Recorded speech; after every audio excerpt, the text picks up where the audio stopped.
তিনজন আসামিকে মৃত্যুদণ্ড, আসামি তরিকুল ইসলামকে যাবজ্জীবন, চঞ্চল সরকারকে 20 বছরের কারাদণ্ডে দণ্ডিত করেছেন।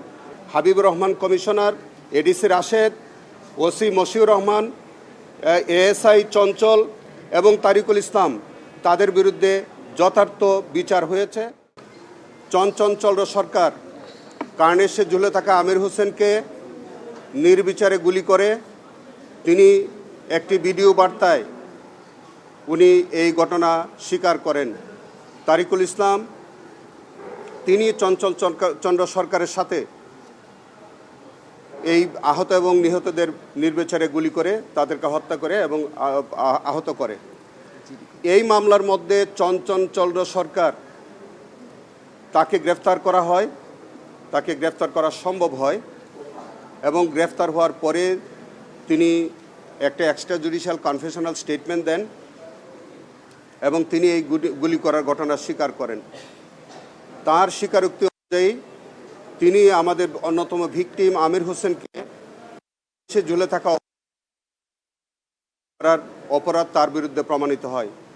সেই কারণে তার বিরুদ্ধে শুধু আমির হোসেনকে গুলি করার যে চার্জ সেটা প্রমাণিত হয় এবং তাকে সেই চার্জে তাকে 20 বছরের সাজা দেওয়া হয়েছে এবং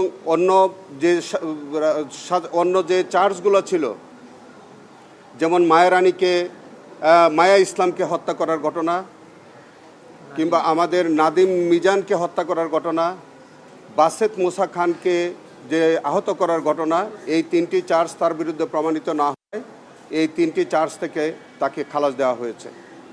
আমরা মনে করি চঞ্চল সরকারের যে এই রায় এটি যথার্থ হয়েছে এবং আমরা এই রায়ে আপাতত সন্তোষ প্রকাশ করছি।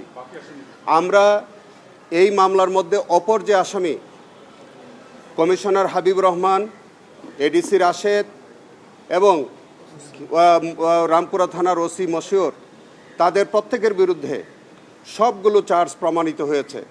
যে চার্জ ছিল মায়া ইসলামকে গুলি করে হত্যা করা, নাদিম ইসলামকে গুলি করে হত্যা করা, মুসাকে গুলি করে আহত করা এবং আমির হোসেনকে গুলি করা, এই সবগুলো চার্জ তাদের 3 জনের বিরুদ্ধে প্রমাণিত হয়।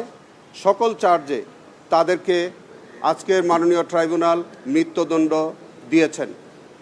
মাননীয় ট্রাইব্যুনাল 3 জন আসামিকে মৃত্যুদণ্ড, আসামি তরিকুল ইসলামকে যাবজ্জীবন, চঞ্চল সরকারকে 20 বছরের কারাদণ্ডে দণ্ডিত করেছেন।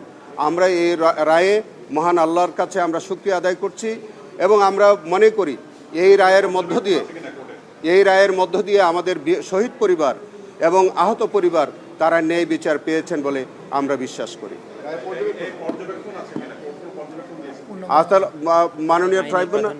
মাননীয় ট্রাইব্যুনাল এই পর্যবেক্ষণ দিয়েছেন যে হাবিবুর রহমান কমিশনার অত্যন্ত দায়িত্বজ্ঞানহীনভাবে তিনি ওয়্যারলেস মেসেজের মাধ্যমে তার অধীনস্থদেরকে তিনি উস্কানি দিয়েছেন এবং এই হত্যাকাণ্ড এবং আহত নিহত হওয়ার ঘটনায় তিনি প্রত্যক্ষ ভূমিকা তিনি পালন করেছেন। শুধু তাই না, এভিডেন্সে এসছে যে এই হাবিবুর রহমান কমিশনার এই হত্যাকাণ্ড ঘটনা 19 তারিখে হত্যাকাণ্ড ঘটনার পর তিনি 21 অথবা 22 তারিখে